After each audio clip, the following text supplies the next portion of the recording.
Well, welcome to the video lecture of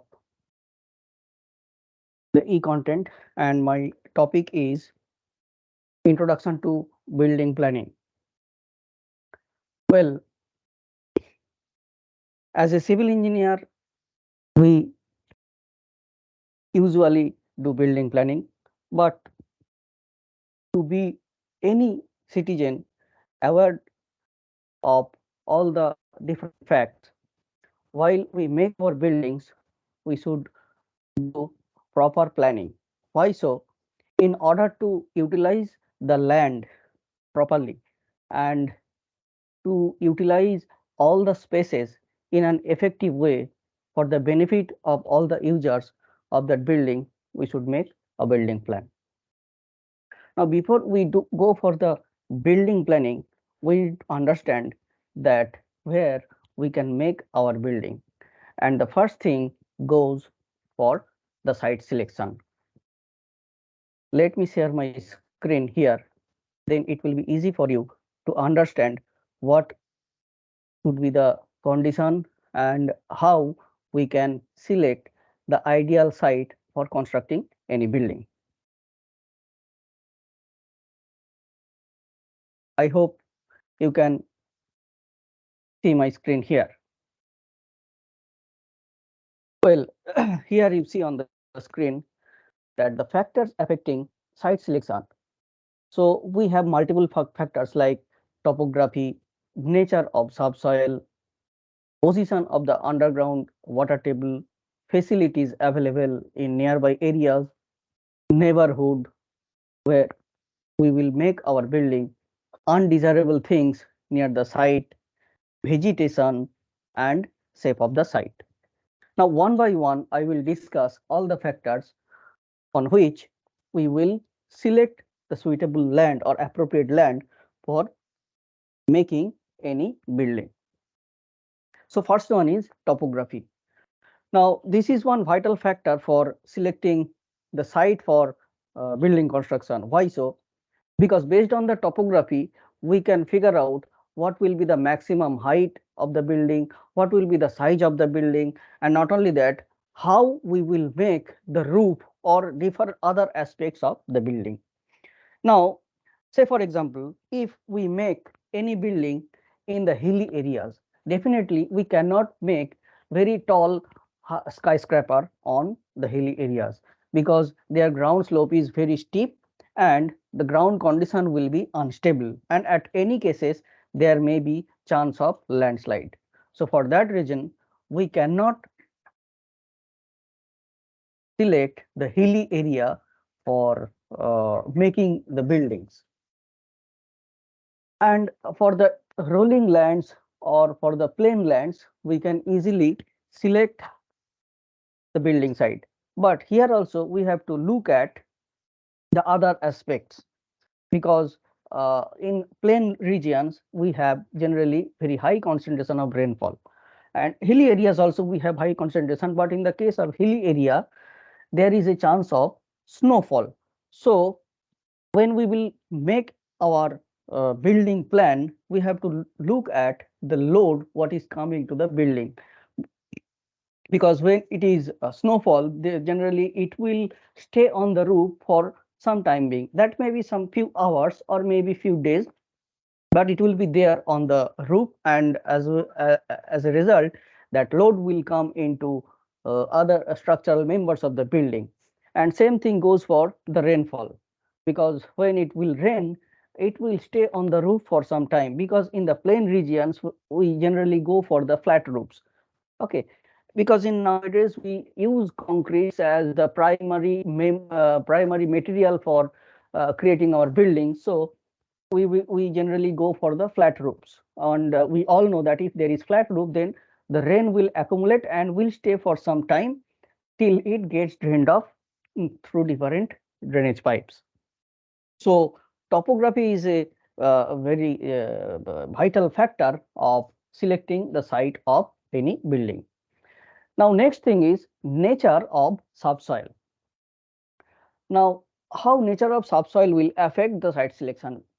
here already we discussed about the topography and the plain regions. Now, similarly, nature of subsoil will determine the type of foundation for the building. Why so? Because if it is in a hilly region, definitely the foundation soil or the base of the soil will be of rocks in nature. So we can easily understand that the bearing capacity or the load bearing capacity of that soil will be generally high. Now, if it is for the case of plain regions, generally we get different types of soil in different places all over the India, or if we go in abroad cases also, we can find different types of soil. Now, if the soil contains rocks or boulders, definitely we can consider the load bearing capacity of the soil will be high. Now, if it contains sand or clay, now there we have to understand and also we have to experimentally investigate that what will be the maximum load the soil can take. Now, for the case of sand, we can consider, okay, it may take intermediate amount of load, but for the clay condition, if it is dry, it can take a considerable amount of load. But when it will become wet, or for the case of marshy land, we easily can understand that it will be very, very poor in taking loads. So nature of subsoil will be very, very vital, because it will determine the type of foundation that we have to select and also the maximum amount of load that we can put on the building. So depending on our type of building or type of the use, we will figure out that which soil will be suitable for us, and if the soil is not suitable enough to carry that amount of load that we will later put on the building, we have to convert the poor soil into considerable amount of good soil condition. Yes, we have different techniques. We study soil mechanics, we know how to improve the ground condition. So we have to apply those concepts, apply those techniques in order to improve the ground condition or to improve the bearing capacity of the soil. Now, the third factor for which we will select our site is position of the groundwater table.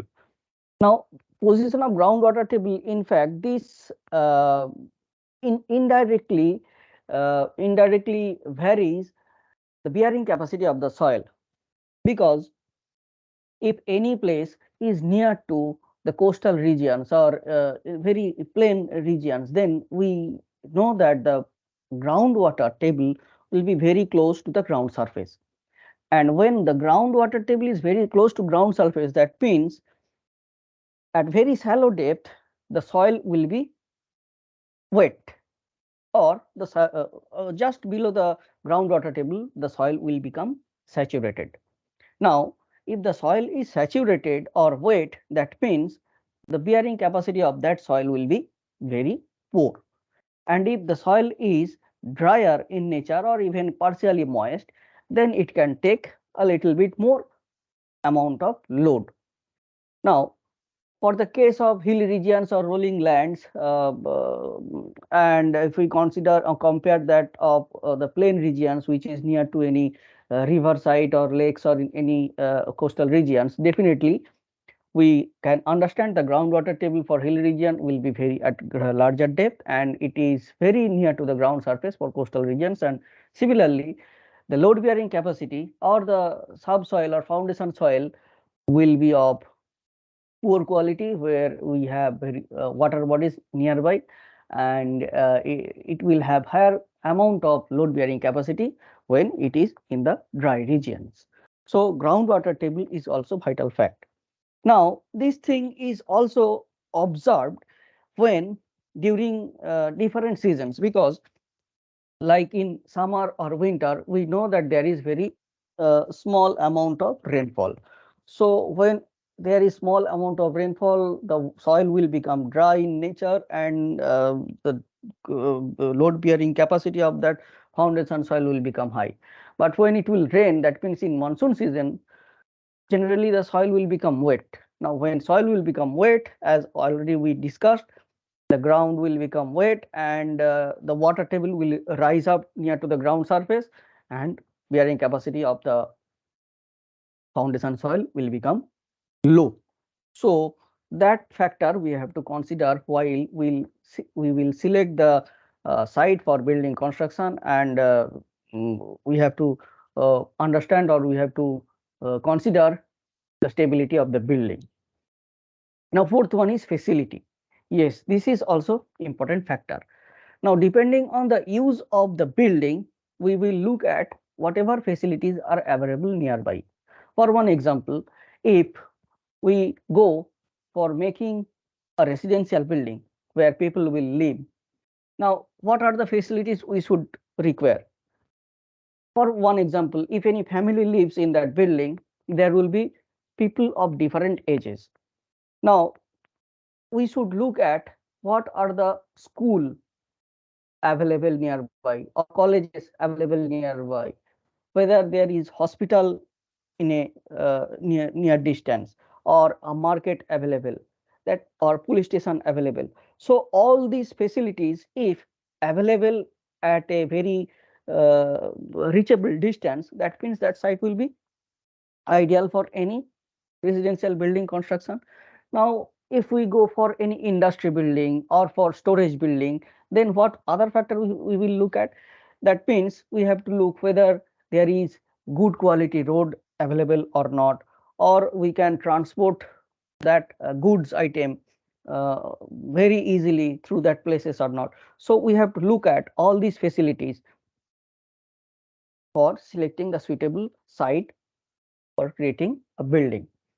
Next is neighborhood. Yes, this is very good fact, because once we make our building, that will be there for permanent and we cannot change it.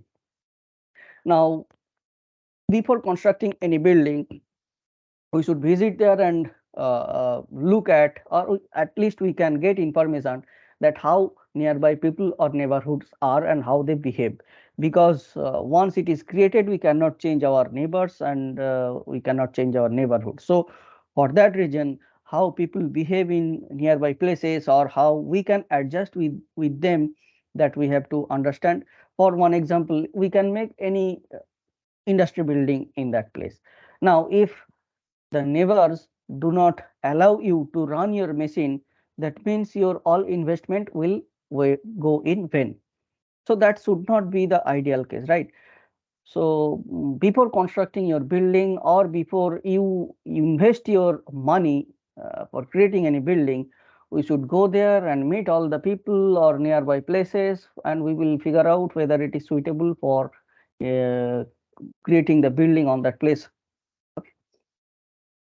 Now, number next is undesirable things near the site. Now, this you will not find more in any book or in any place, but this is an important factor. Why? Because we want to live in a place where there is peace. Okay. Now, usually we do not want our place where we will take rest any chaos nearby, right? Or any nuisance in nearby places. Suppose one fine morning, we wake up and we find that people are fighting in front of our building and making huge chaos, huge amount of undesirable sounds and all. So these things would not happen in near our building, because uh, that will disturb our peace, and our that will disturb our good living. So these things should be avoided. Same way, we should avoid any dustbin or vats nearby to our building site, because that will again create some bad smell throughout the time or all day. Okay. Next one is vegetation. Yes.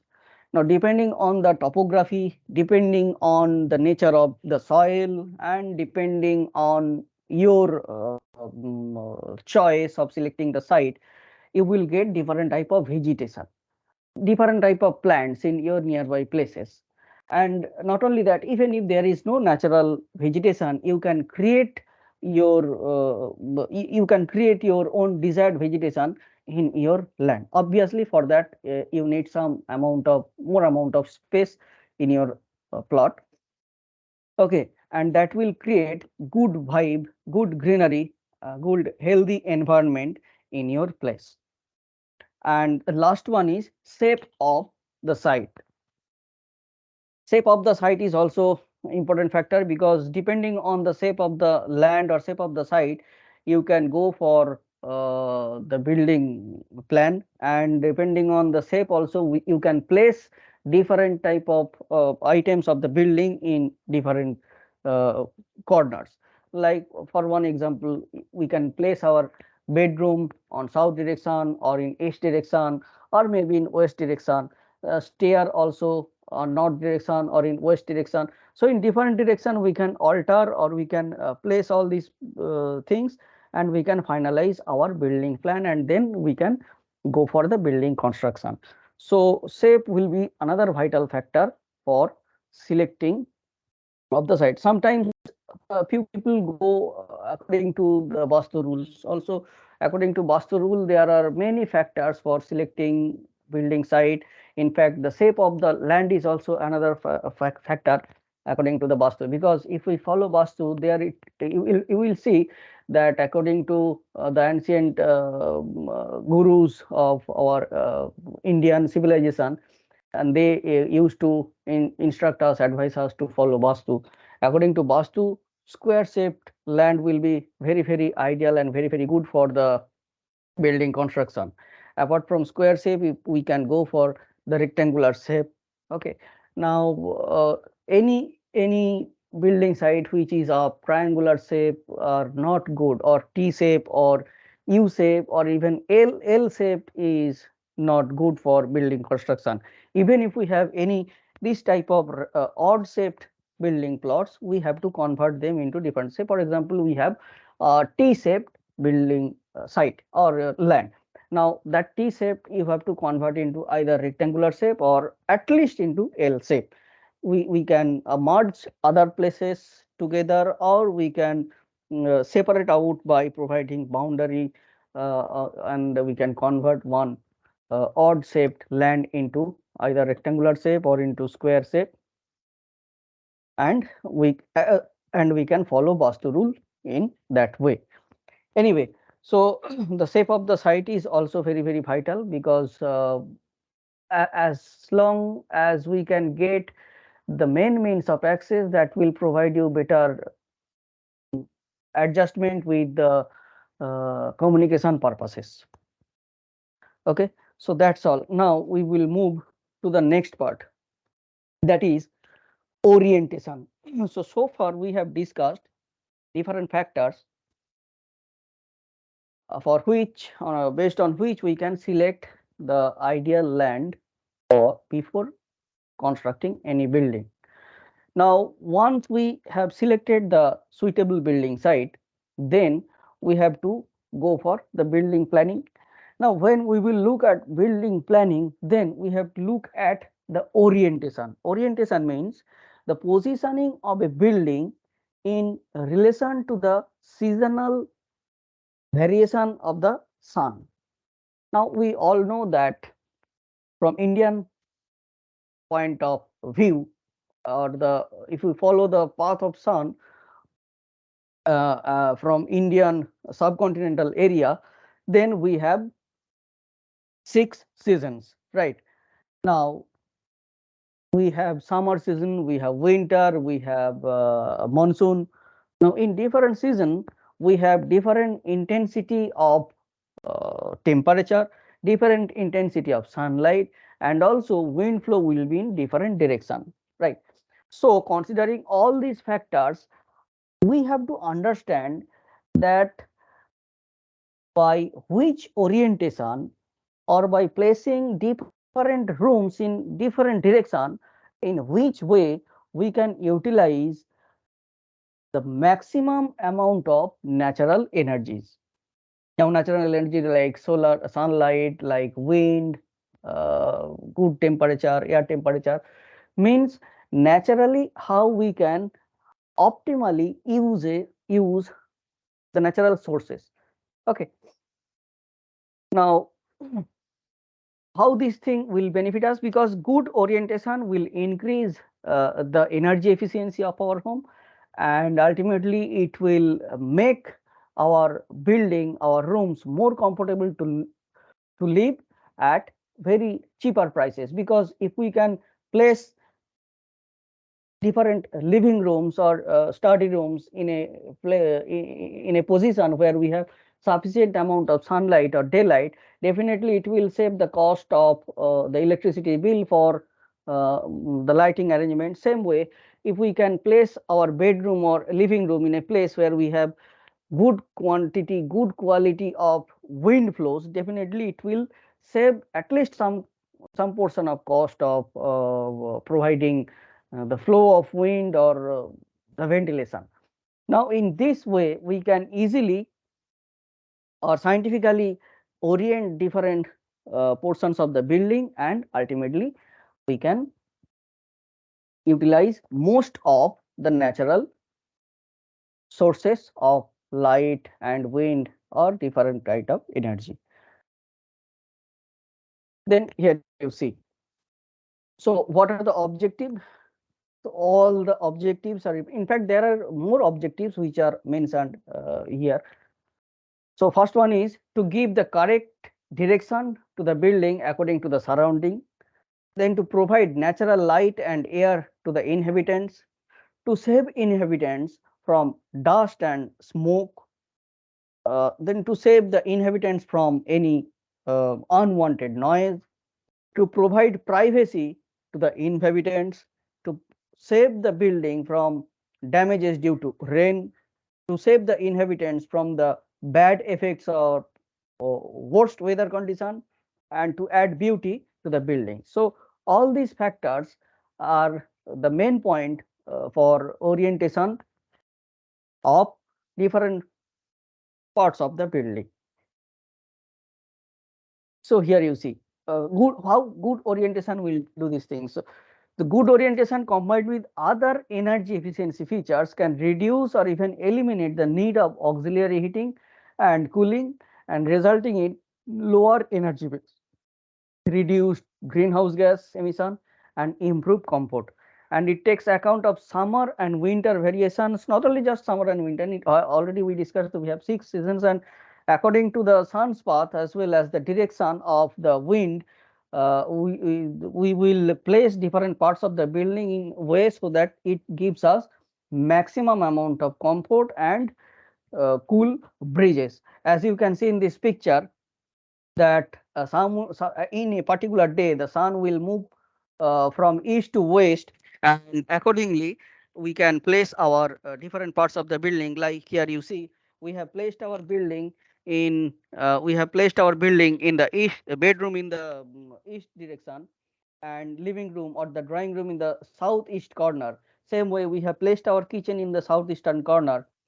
We have placed one bedroom just beside the living room in south direction, and we have placed our workshop in the west direction. Now, why we have placed all these things in this direction? Thing is, for bedroom we need morning sunshine, so for that reason we have placed one bedroom on the east direction. Next is, for the most of the time in a day, we will spend time in our living room, that is in drawing room or in dining room. So for that case, we have placed the living room in the southeastern corner. Now for the same reason, we have placed the kitchen also in the southeastern corner, because these two places are the place where we will spend most of the time in a day, and we will require most of amount of lighting arrangements also for these two places. So for that reason, we have placed these two rooms in a position where the building will get most amount of sunlight in a day. Now, for same reason also, we have provided a bedroom where in just beside the living room, so that we can easily make the communication with the dining or living room to the bedroom, and also we get sufficient amount of daylight. And with the bedroom here, you see, for better communication, for better access, we have provided a bathroom. But the point we have to focus here is the position of bathroom. Now bathroom is positioned on the western side of the bedroom. Why so? Because we can place it on the south direction or we can place it on the west direction. Now, when the sun will move towards the west, just if we consider the condition of any summer season, then we will understand that in summer, when the sun moves towards west, it provides very high temperature. So, for better comfort to the bedroom, we have provided an extra layer of protection against that high temperature or high temperature due to sunlight. We have provided bathroom, and also uh, we get sufficient amount of daylight through south direction.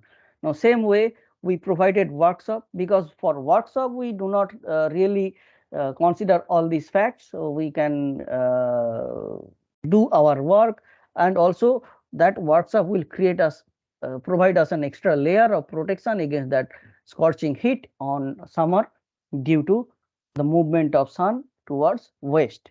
And here in, you see, in the northern part or in the central part, we have provided buffer spaces like any passage or hallway. We can provide stair, because stair will be used often in any day, so require very minimum amount of light arrangements, any closets, or so we have provided in those buffer places.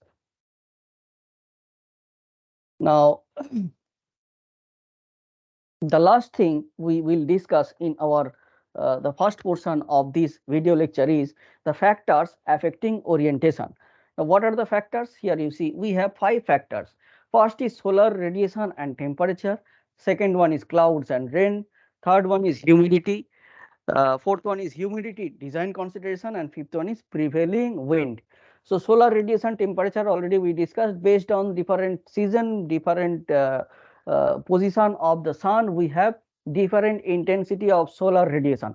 Now, solar radiation does not mean only sunlight. According with light, it will provide us different good rays and bad rays also, like UV ray and all.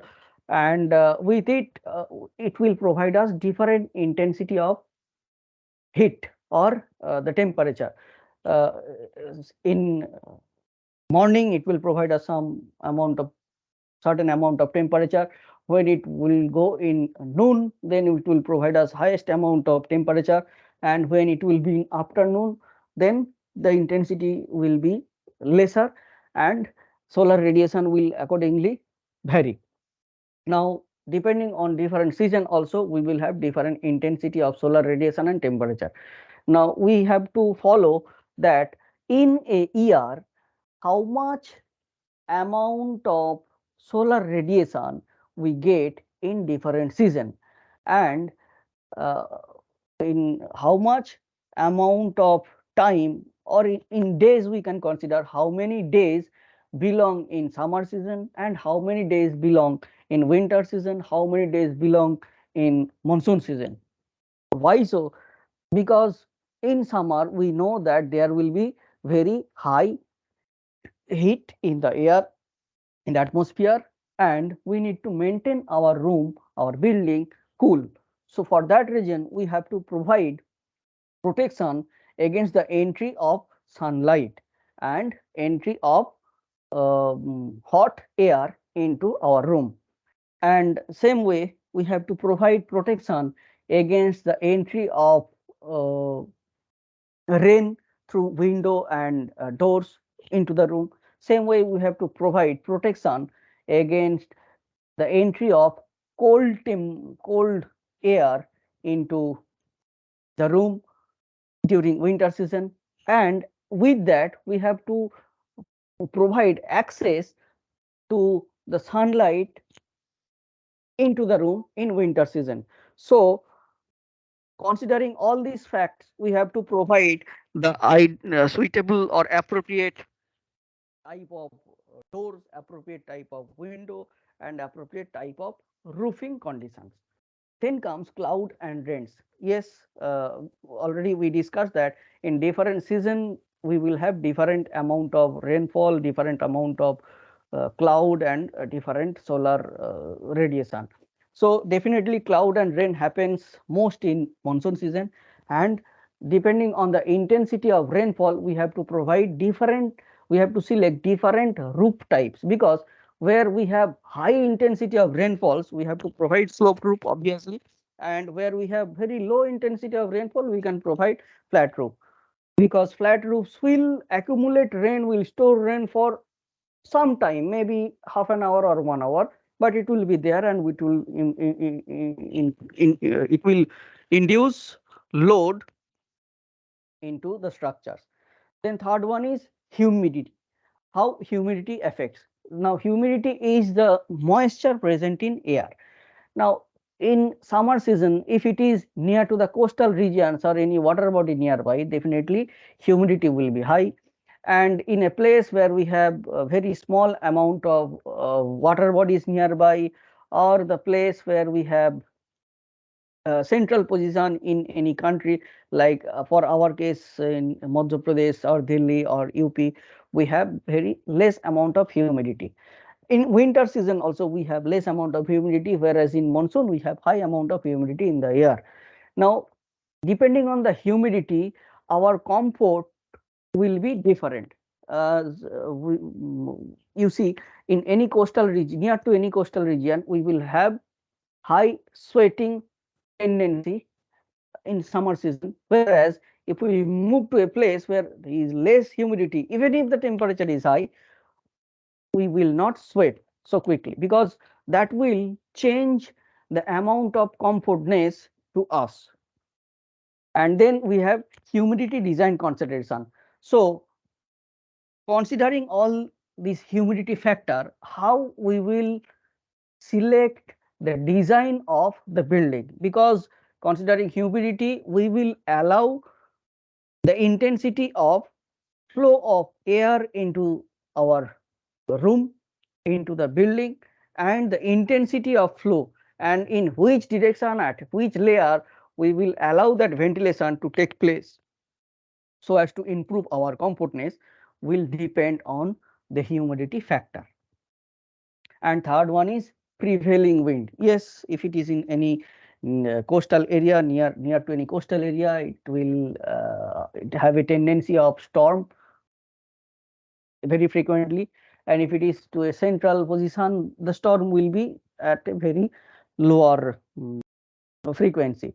So we have to design our building also considering these factors of prevailing wind, because